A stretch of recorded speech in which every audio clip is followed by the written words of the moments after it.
CTV is the most complex device because it's an ecosystem of devices. It can be devices that make your TV smart with set-top boxes, with sticks, with game consoles, or it could be directly a smart TV. With CTV, it can be very targeted. Making sure you're hitting the audience, the day parting, making sure hitting the audience at the right time. And it's quite cool. And then you can tailor your ads to focus on the audience you're targeting. So if you're targeting males, you can have a bit more of a male-focused ad, females, family ads. So I think this is the big positive of CTV is the flexibility. And then again, if there's a client emergency, we can switch it off. Depends on where you're buying it. If you're buying it on one of the DSPs, you can switch it off within a second, and then your brand is protected. The future is bright. Good to keep growing. Honestly, it's the market is so different compared to a more mature market that definitely there is a beautiful path to grow. The percentage of households with an SVOD, so with a paid subscription, 10%. Only? MENA. Wow, okay. In the US, it's 81, 85. Okay. There is a big gap.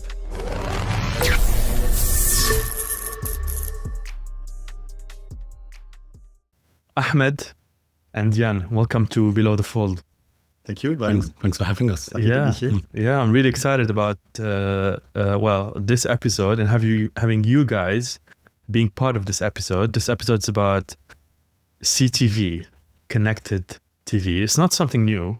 It's been here for quite a while, but I don't think there's enough said or available in terms of information on CTV advertising. And I'm really glad to have Yann on one end who can give us some insights about the CTV and streaming landscape in MENA to understand from a consumer perspective, what are the top platforms? Where are, big channels when it comes to CTV? And we'll talk about ad-supported and non-ad-supported. I need you for this. But it's important, yes. And from another end, we have Ahmed, who is on the buying side, right, of media and advertising, and has a really strong experience in CTV buying. Correct. Do you want to introduce yourself, guys? Yann, do you want to start quickly? Yeah, with pleasure. Yeah. First of all, thanks for having me. It's a pleasure. So I've been in the streaming media business for more than 15 years. And Dubai is a big part of my life, 12 years here. Yeah. I'm the writer of the one and only newsletter called The Streaming Lab. The only newsletter about streaming in Middle East and North Africa. And why I'm happy to be here, because the fact that we all gathered today is also why I started the newsletter. I wanted to make sense of streaming in Middle East and North Africa. And within the streaming world, you have the content, tech, advertising. And those are three different worlds. We don't talk to each other, and I still don't understand why. When I go to an advertising event here, there's only agencies, only advertising world, tech, only tech, content, only content. I feel I'm the only one in the middle.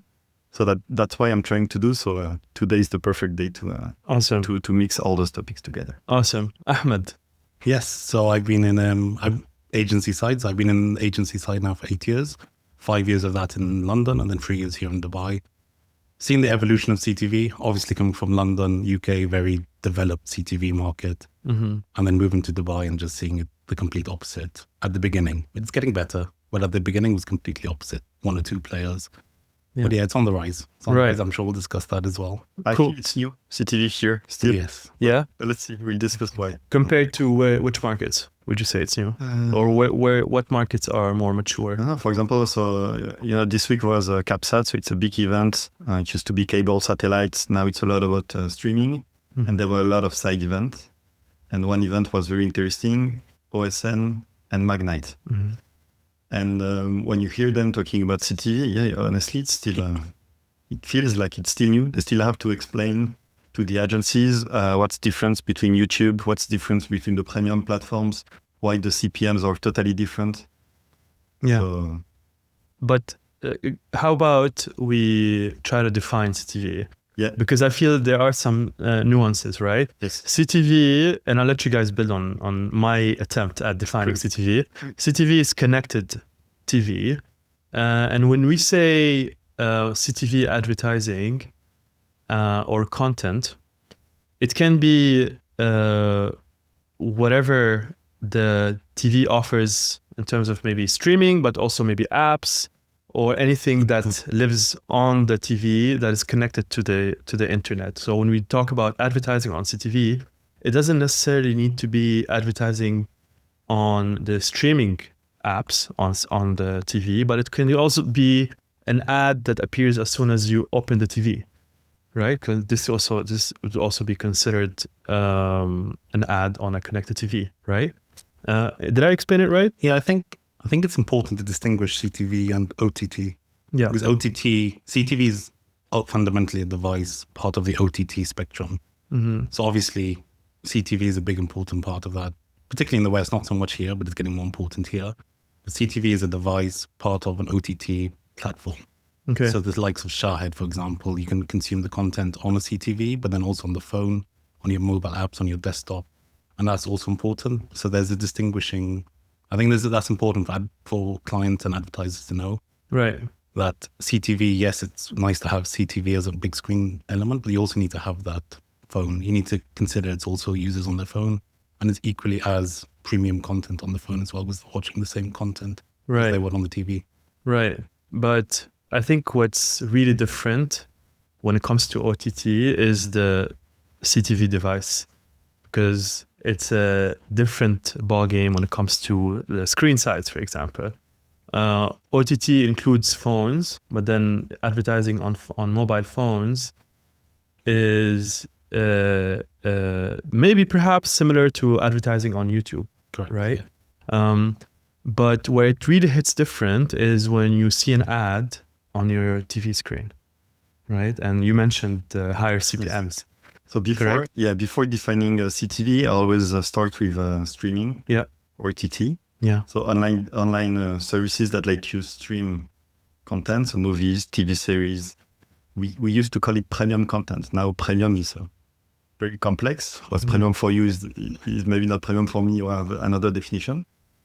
And you stream content on devices, desktop web, mobile devices, iOS, Android apps, and CTV. Yeah. CTV is the most complex device because it's an ecosystem of devices. It can be devices that make your TV smart, with set-top boxes, with sticks, with game consoles, or it could be directly a smart TV. So all the manufacturers with the operating system, it's a very complex world. Yeah. I even myself, I have a hard time to understand the operating system or of a specific manufacturer. Depending on the region, it's different, so it's a mess. Okay. Yeah. And good luck with this. Yeah. So CTV is an ecosystem of device, and then it's not just a smart TV. You're right. Sorry to interrupt you, but it's also we forgot the dongles, right? Yes, the exactly. Chromecast, Part of it, the box. Yeah. So in the streaming world, OTT, we see CTV as an ecosystem of devices. Okay, gotcha. Let's dive into the MENA landscape, right? And I guess it's only fair that we talk about streaming platforms, right, or OTT. Who would you say today are the dominating? Let's start with that. The dominating platforms. I have a question for you first. Do you know how many active streaming platforms are available in Middle East, North Africa? In Middle East? I believe it's 50 plus at the moment. I think we've reached 50 plus now, so it's been accelerating. So 100 plus platforms. Usually I divide them in three categories. You have the local or homegrown, Shahid, Starzplay, OSN Plus. Then you have the international, like some of them are very niche, Crunchyroll.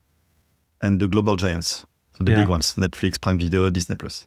Yeah. And they're all accessible from here. Yes, exactly. And active. It means they have an office or they license acquire content, co-produce specifically for this region. Okay. So the local platforms is, of course, what's very interesting also for me, and I keep tracking them. So 60 local platforms. Oh. And what's interesting also for you to know, so it's what make a link between advertising also and streaming, is that 20 are free streaming, 20 are paid streaming, and 20 are hybrid, a mix of paid and free streaming. So it's Can you give us a few examples? yes. So I mean, I know Shahid. Yeah. So Shahid is let's talk about the numbers. Yeah. Shahid is the top streaming platform in the MENA regions. Yeah. I'm very happy because now they are public, so they have to show exactly how many subscribers they have. So end of Q4 last year, 5 million SVOD subscribers. Okay. And 18.6 million monthly active users. Okay. 80. 18. 18. Yeah. Okay. 18 is the probably the free version. Yes, because Shahid is on a hybrid platform. Yeah. SVOD, AVOD. Okay. They have fast also. We'll talk about right. it. Yeah. And so Shahid is bigger than Netflix? Yes. So impressive. Last week, 3 days ago, Omdia, that is a big market research company, shared their latest data. So I don't know why, but they say that Shahid has 4.4 million subscribers. Yeah. End of Q4. The real data is 5. Okay. Yeah. Behind is Netflix, 2.6 million SVOD subscribers. We're talking about which markets? MENA. Yes. So GCC in North Africa. Yes. GCC, Levant, Iraq, Egypt, Maghreb. Okay. Then after Stars Play, 2.3 million. Yeah. And then the others. You have Jawi TV, STC TV, you have View, you have Todd, you have OSN Plus. Yeah. And they did something very interesting, is that they tried to add to this mix YouTube Premium. Yeah. Guess where it is? So Premium version, and they removed, I think, the music part, just the video part. Yeah. When you say YouTube Premium, is it to YouTube TV? It doesn't exist here. Yeah, in the States. TV. Yes. Yeah. Here it doesn't exist. So what is YouTube Premium here is people paying a subscription to remove the ads, and Okay. So they consider it like an SVOD. Yeah. So it was they try to just compare, Yeah. And it's 3.4 million. So right after Shahid. Oh wow. The YouTube on TV is a thing. People do watch people. I think I read something really interesting recently that globally YouTube now are seeing more viewers on TV than mobile devices. I believe it was this year. So this year was the first time TV devices have overtaken mobile devices for viewing on YouTube. Oh wow. So YouTube now, I think people are now enjoying to sit down. I have YouTube Premium, so I'm going to stand up and say I have YouTube Premium. And it depends on the content I'm watching. If I want to sit down, lean back, sit down and watch something, I'll go on my TV and watch that on YouTube. But then if I'm watching something quick, I'll watch on my phone. But something really interesting that... I mean, social media and like the rise of TikTok and Instagram Reels have got to have taken share from somewhere, right? And I feel like people are, perhaps spending more time there than watching YouTube Shorts or YouTube on their phones, and then maybe they've left it. They left YouTube for CTV. I think YouTube is coming back. I think YouTube TV is back. Like obviously we have Piers Morgan, for example, in the UK. Yeah. He moved his show completely onto YouTube. So there is an element now, I think, of obviously the younger generation, they prefer YouTube. In the region, it's quite different because a lot of the younger generation still watch Shahid with their families. I think that's what I find really interesting. The linear TV here is quite so big. Yeah. But then, I think globally, there's a big push now for people like YouTube. They sit down and watch the content on their TVs. Right. And then, I think it's really interesting to see this. I think Piers Morgan's the first one, but then obviously there's going to be a lot more channels switching over to YouTube. I know in the UK they have all the news channels are 24 hours on YouTube live. You can watch it live. So it's quite interesting to see. I also have a feeling it depends on the demographics, right? What platforms people subscribe to. Definitely. I guess Arabic speakers will probably go to Shahid, and maybe us as foreign language speakers, maybe we'll go to Netflix, and maybe we're under the impression that everyone watches Netflix because in our circles, everyone's a foreign language speaker. Correct. And each platforms, they have their own USP. Yeah. It can be entertainment, it can be sports, it can be a mix of both. It can be very specific genres, Arabic contents, of course, on Shahid, but they are very good because when in the world of Arabic production, You have 5 sub-regions. You have GCC, you have Iraq, you have Levant, you have also Egypt that is on its own, and you have Maghreb. So Shahid, they are very good at it. OSN Plus, Western content, very premium, HBO. Yeah. I'm a big fan, of course. Yeah. And then you have the other Stars Play, for example. They it's a mix of a little bit everything. They are very good in cricket, for example. Yeah. They got acquired by Yann Colléter, so they got the right thanks to Etisalat. Yeah. But like it works very well, and they have a big audience coming from India, Pakistan. Yeah. There's one Z5. I think Z5 is very big here in the region as well for the Indian population as well. Yeah. So Z5 is the number one, I believe, in the region. Or maybe it could be someone else. But like Z5. For which demographic? For Indian. Okay. So South Asian. South Asian demographic. Because they have, I believe they have the Bollywood films, and they have the all the content that's been consumed in India streaming here as well. For that There's one channel that we haven't mentioned. One channel? Okay, tell me. Which is a very well-known channel or streaming platform.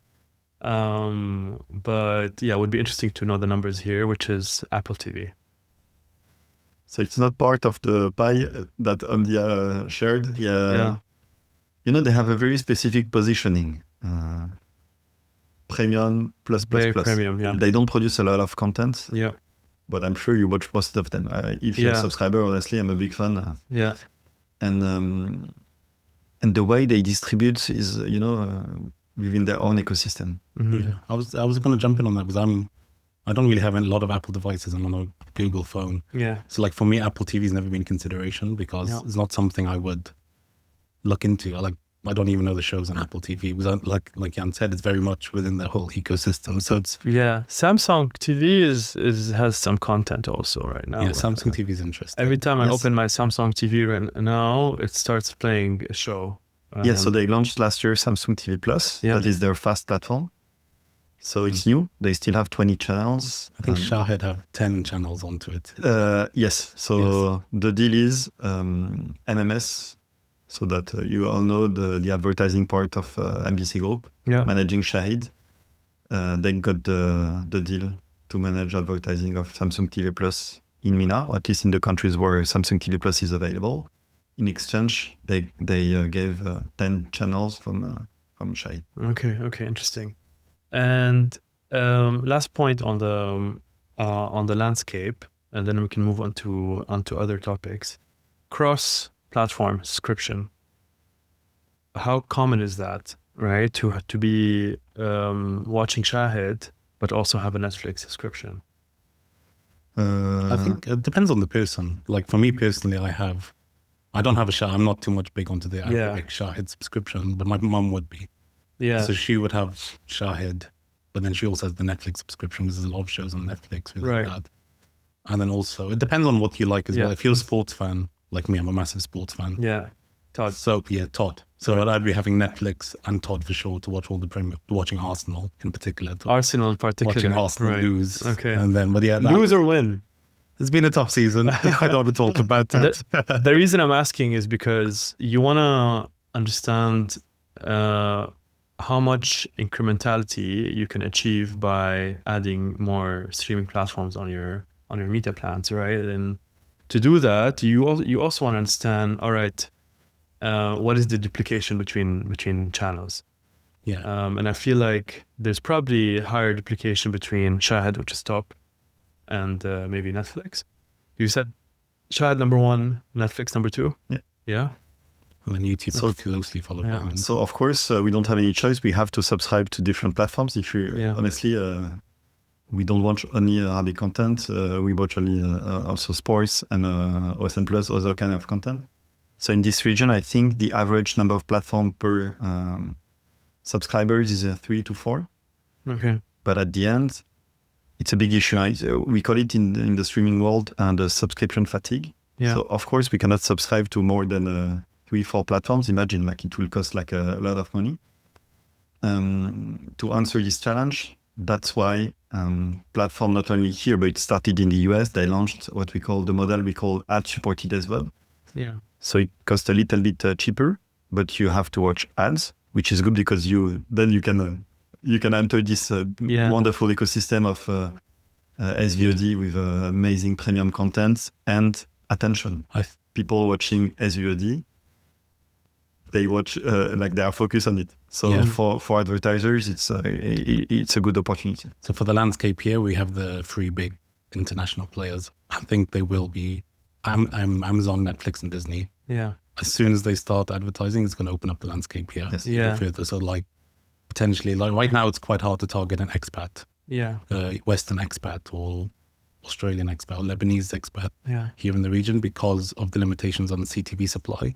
Yeah. But once these free platforms open up, it's just going to open up a new wave of CTV advertising. Right. I feel like when it comes to ad-supported channels or streaming platforms, the conversation changes very quickly.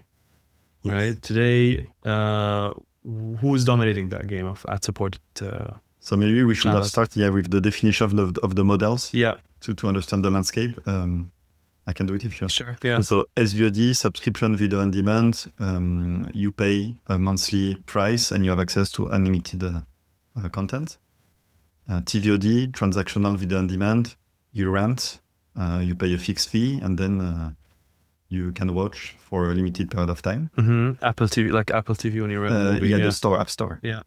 Then AVOD, so advertising video on demand, it's free for the end user, but you have to watch advertising. Yeah. Like Shahid. Yes, exactly, the free part. Yeah. Fast, free ad-supported streaming television, so it's streaming channels available for free with commercials. And then you have the hybrid models, so ad-supported SVOD. You pay a little bit cheaper, but you have access to most of the content for a monthly fee. Okay. And here, the streamers, they don't like ad-supported SVOD. Yeah. The main reason is that in many countries, credit card penetration is still low. So they prefer to keep AVOD so that it's a way to get an increased reach. Right. So we have, so Watch.it, don't ask me why, but Watch.it, they have an ad-supported SVOD. Yeah. OSN, they launched not long ago. Yeah. So it was available in UAE. And I checked last week, they removed this option in UAE, but I think it's still available in Saudi, Egypt, and other countries. Right. And Netflix have launched it globally, right? Yes, some time ago. So for many years, they were saying never, we never have advertising. And then, so good news from last week, because they organized Upfront now, and they announced that they have 94 million subscribers on the ad-supported tier. Yeah. Where? Globally? Worldwide. It's really interesting. It's not available here. Yeah. It was really interesting. I think when it was announced by Netflix they were going to do this, there's a lot of pushback. Oh no, I don't want to watch Netflix. Because we've gotten so used to Netflix without ads and TV without ads. I think that's what drew us into Netflix originally. Yeah. Was, you can watch a show. They release it all in one day and there's no ads. Yeah. It's amazing. But now, when it was released, I remember talking to my friends back home, reading forums in the US.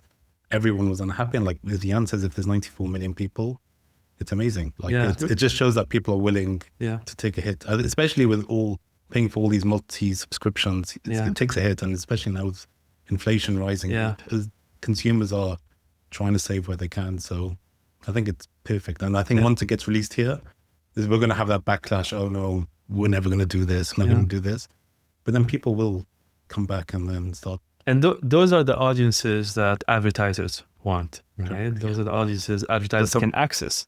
But it's the expensive one. Huh? That's the category where the CPM are the highest. It's high. Yeah. I've ran Netflix in the UK, Germany, and the US. 40, 50, no? 30, 40. So it depends. But then again, it's the way we're selling it. It's one of the most premium content. Yeah, attention.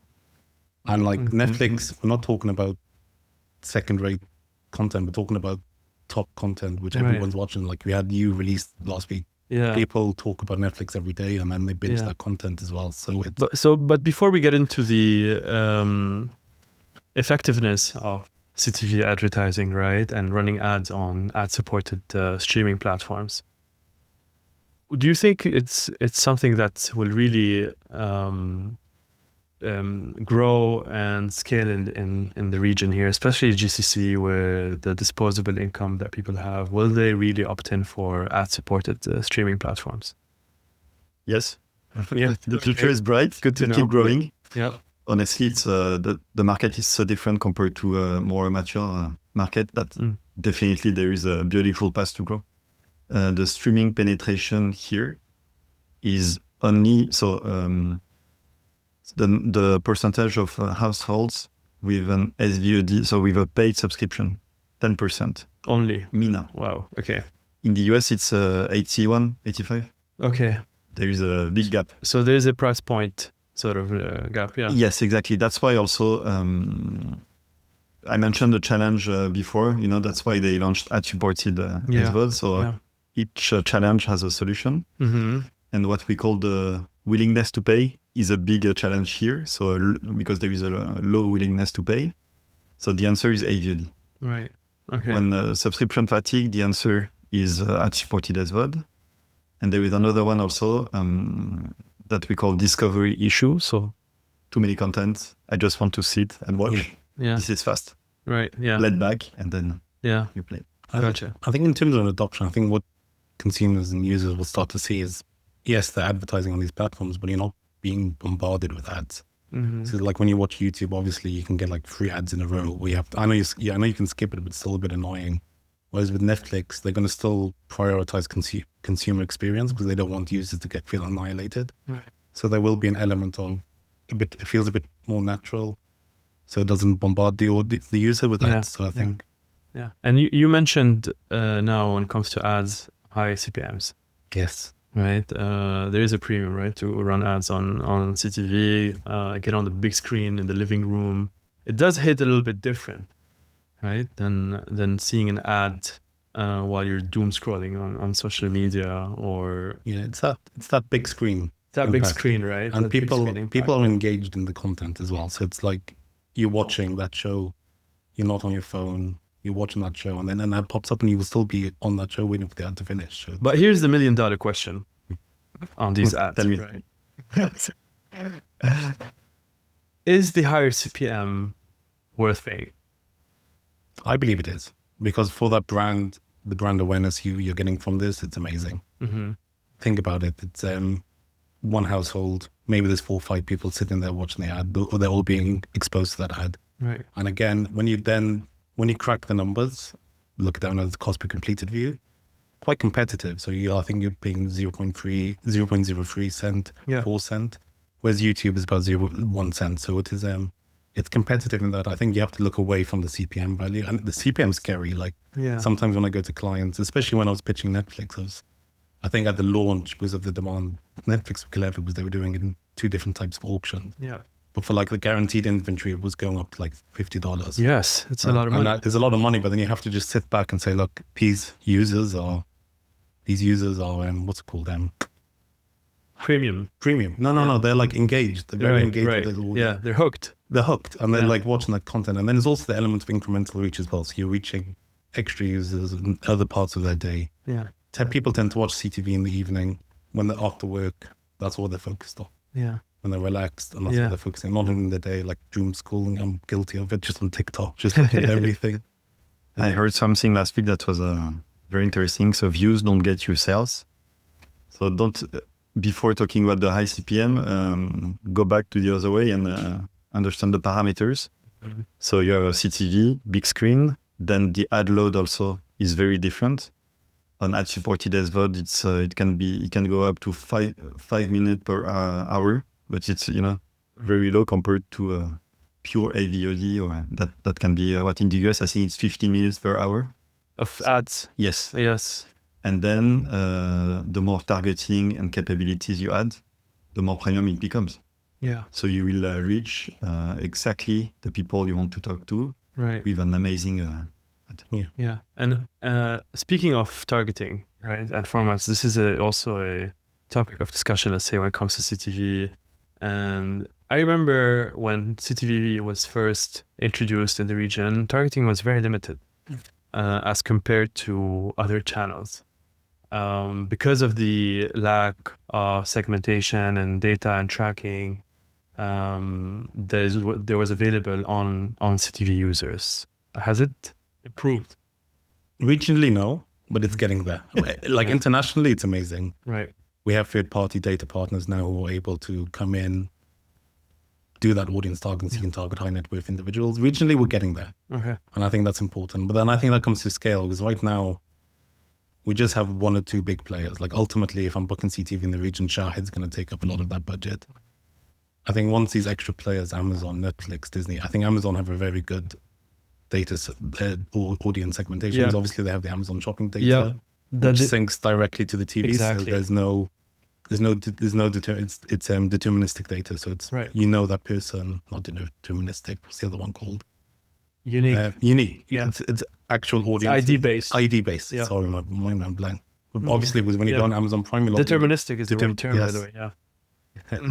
It's been a long week. So deterministic data, because you're logging into your Amazon account on the smart TV, so it has all your shopping behaviors there. So that just then adds an element of really fine targeting. But like regionally, we're not there. Yeah. And I think once the big players come, and then I think Shahid will start to wake up a bit and say, look, okay, Netflix can do this targeting, because Netflix, Disney and Amazon are building this technology in Western Europe. Yeah. And they're going to bring this technology here. And once they do, it's going to speak for itself. Amazon is pretty decent, pretty sizable in the region here. Yeah. But perhaps Prime isn't. Prime Video, they had a team a couple of years ago. Then they fired everyone. So now there's no one. They managed the region from Singapore. Yeah. They will come back at some point. They will. Yeah. They come back with the advertising tier. It's even better. Okay. Because I know they're launching in India. I think we'll be running a campaign in India a few months. Yeah, they have a big team in India. They co-produce content there. Amazon are doing a lot of things globally as well. So they bought a lot of TV rights. Yeah. So in Europe they have the Champions League. I think in the US they have basketball. Yeah, they have the NBA in the US. So they're building extra inventory. They have tennis, Wimbledon, and suited markets. Yeah. You're right. They have the American football, right? Exactly. Yeah. So they're going like. It's interesting. I thought Netflix were going to do this. So I know Netflix, they trialed NFL in the UK. You're right. And they also trialed the boxing event. Yes, they trialed the Jake Paul boxing event. Yeah. Let's talk about that the better. But they are trialing these new events, and like obviously have like the likes of DAZN in Europe, but then regionally, I think if Amazon have the resources, I think we all know this. If they start adding sports to here, it's just going to add an extra element. Yeah. But then obviously here you have BN, which are the kings of Todd. So Todd would be the kings of sport in the region here. Something that I don't understand is that I know that most of the agencies, they are waiting for all the big players, global giants, to launch their ad-supported tier. But they are already like local players with this kind of tier. Yeah. And I know it's complex, but I don't know exactly why it's complex, because I think the advertising world, you're looking for volume, right? Yeah. So then you focus on Shahid. Yeah. But what about the others? Like enlighten us. Starzone. Who are the others? Yes. Yes, but so for example, now OSN, they have an ad-supported tier. Okay. Yeah, I assume the volume are low, but volume is low. They're here. Yeah.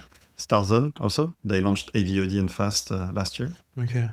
So it's 2.3 million SVOD, but much more when it comes to advertising. I hope media planners are listening to this.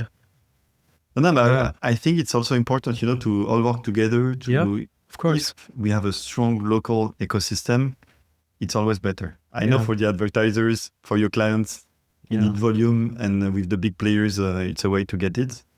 But at some point, like we also want the money to stay part of the region, Correct. If we give money to Netflix and Amazon, we know it won't go. Won't go here. If they reinvest in producing local content, it would be amazing. But I'm not convinced. Right.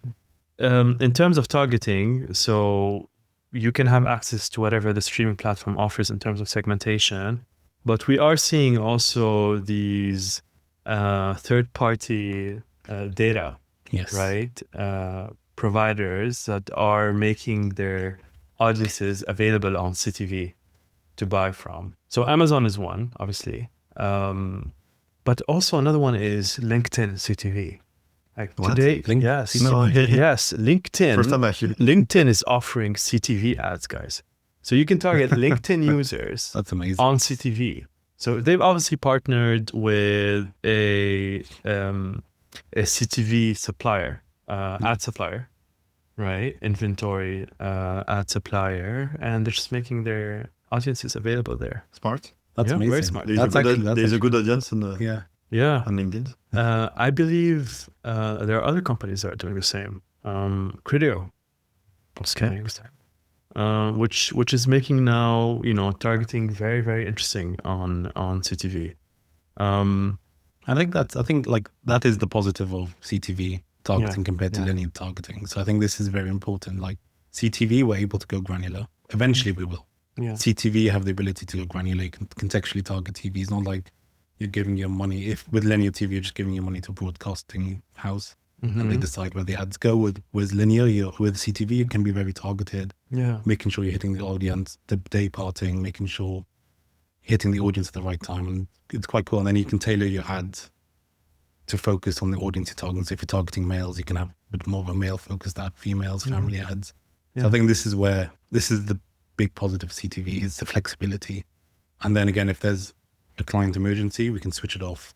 Depends on where you're buying it. If you're buying it on one of the DSPs, you can switch it off within a second and then your brand is protected. And the interesting thing about these third-party audience providers, or the LinkedIn example as an example, is that they're also able to track visitors that visit the website or the client's website after they've seen a CTV ad. Yeah. Because you can obviously place your LinkedIn pixel on the landing page, and then because of the unique identifier, right? Because the smart TV is tagged to that unique identifier, you're able to track someone who's viewed a CTV ad and then visited a website, which was before a super hard challenge, right? To track CTV performance.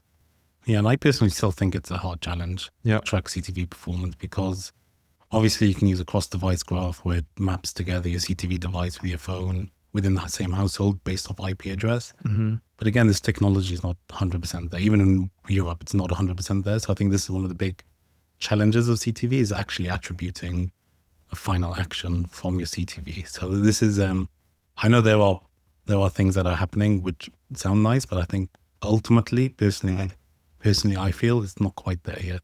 Yeah. But it will be there eventually. I'm sure there's people, because this is a big problem. CTV is just attributing that CTV ad to the final conversion if the advertiser. Yeah. It will be always better than linear TV advertising. Of course. Linear TV. That is still big here. Yeah. It's not as trackable as other channels, for sure. It's been measured based on surveys for such a long time. Yes. Which isn't ideal. But hey, I guess BLS studies are based on surveys too, right? Brandless studies are also based on surveys. So I guess you do what you can with what you have. What do you think are, Yann, certain big innovations that will come maybe to MENA when it comes to the CTV space that you foresee that are gonna come in the next 2-3 years? If you foresee anything. There are many.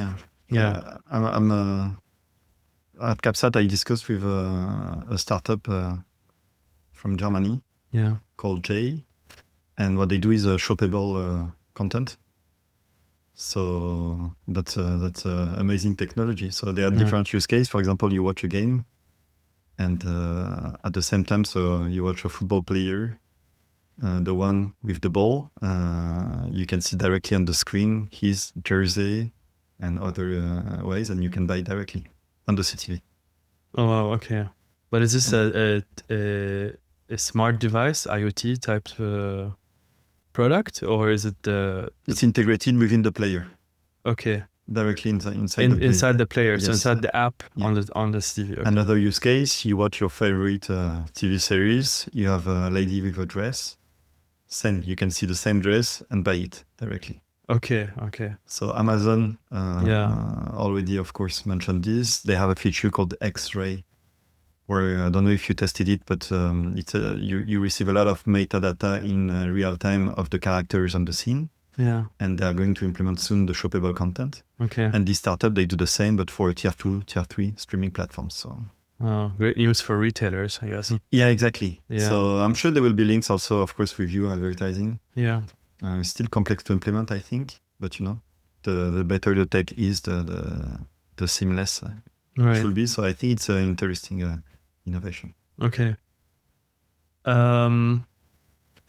What advice do you have for brands and agencies, right, to start exploring CTV in MENA region?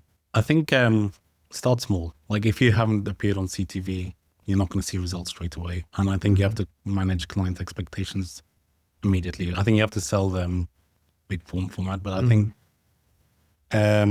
start off small. Yeah. Don't go very heavy on the audience targeting. Yeah. Don't expect you can target male 28 who likes football but also likes to go to the gym. I think start off very broad and sell it straight away, and then go into the deep. I think once they start to see the results of incremental reach and then brand awareness, I think that's very important. I think once they start to see that, that's when they're going to start to be happy. And I think obviously the CPMs are going to scare every client out there. And I think once they start to see the results, the completion rate's always 95+%. Yeah.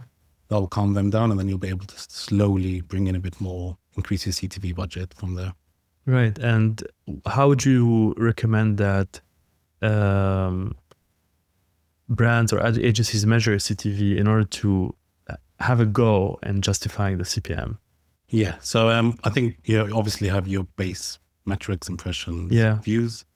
That's again important. So I think cost per completed view, I think focus on this. I think focus on the efficiencies on CPCV. Yeah. But then also add in some BLSs. Yep. I think BLSs are very important. Don't just focus on these lower, like these basic metrics. Get a BLS in there to see if there's brand awareness. And then even you can run with a third party with Nielsen or Comscore. Yeah. Measure the incremental reach you're getting from the ads. Yeah. And I think that's important as well. It's just, again, reaching that new audience in different places. Incremental lift versus other channels. Exactly, yeah. Cool. Ahmed and Yann, thanks so much for coming to the show. It's been an absolute pleasure. Thanks for having us. Thank you so much. Yeah. We'll be back. Yeah, I'll definitely have you back for the next every CTV 6 months. I'm episode. sure the ecosystem will be different. Exactly. There will be a need, yes. Thank you so much. Amazing. Thank you.